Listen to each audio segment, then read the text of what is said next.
Hello friends and welcome to once again on my YouTube channel daily newspaper reading session. तो चलिए हम लोग start करते हैं न्यूज़पेपर का एक article. US sanctions against a UN official are dangerous and absurd.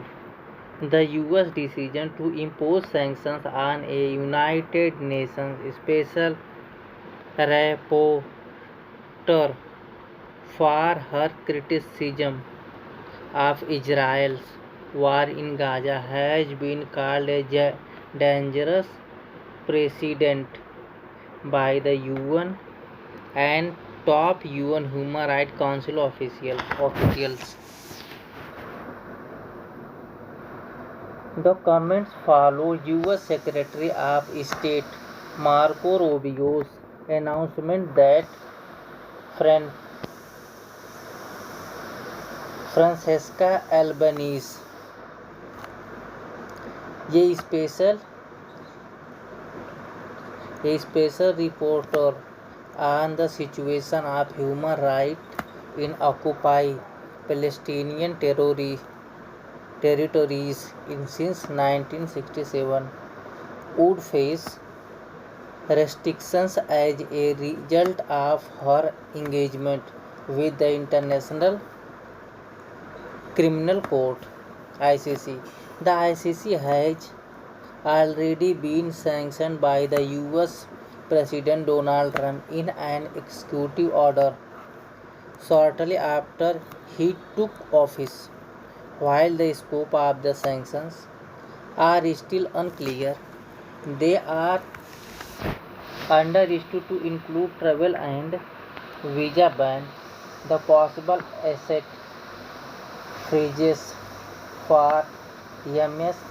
Albanese, who has done American era, with a report in June that urged international organizations to prosecute corporate entities and multinationals whose work helped fund the war. Mr. Albanese has frequently accused Israel of conducting the cruelest genocide in Gaza, as well as its takeover of the Gaza Strip. She has also been calling for scrutiny of the Gaza Humanitarian Foundation, as a US-Israeli NGO. The US actions has no doubt been spurred by Israeli Prime Minister Benjamin Netanyahu's latest visit to Washington, where he announced that his government would nominate Mr. Trump for Nobel Peace Prize. Amid the rising death toll in Gaza and no ceasefire deal for the return of Israeli hostages in sight, Washington focused on a UN officials in absurd and outrageous. Mr. Albanese's work is mandated by the UN Human Rights Council, and the US sanctions undermine the global multilateral world order by calling those sanctions criminal.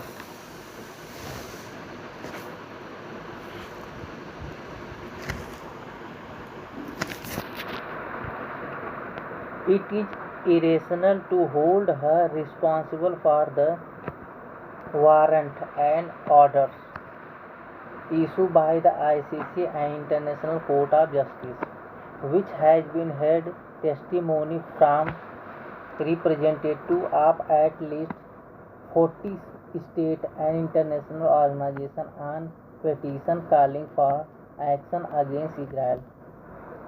Mr. Rubio contention that Mr. Albanese should be sanctioned for engaging with the ICC to prosecute US and Israel nationals without the consent of those two countries is not legally valid.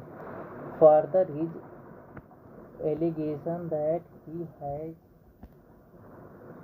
spewed unabashed anti-Semitism and expressed support for terrorism are not borne out by fact, as global outrage over Israel's killing of Palestinians and the US support for those actions grows louder, as well as the BRICS summit condemnation this week that India to join. It is time for the US to look in the mirror. The need is to effect an immediate ceasefire and not in bringing the considerable mights of the most powerful country to bear over one individual in order to silence her voice.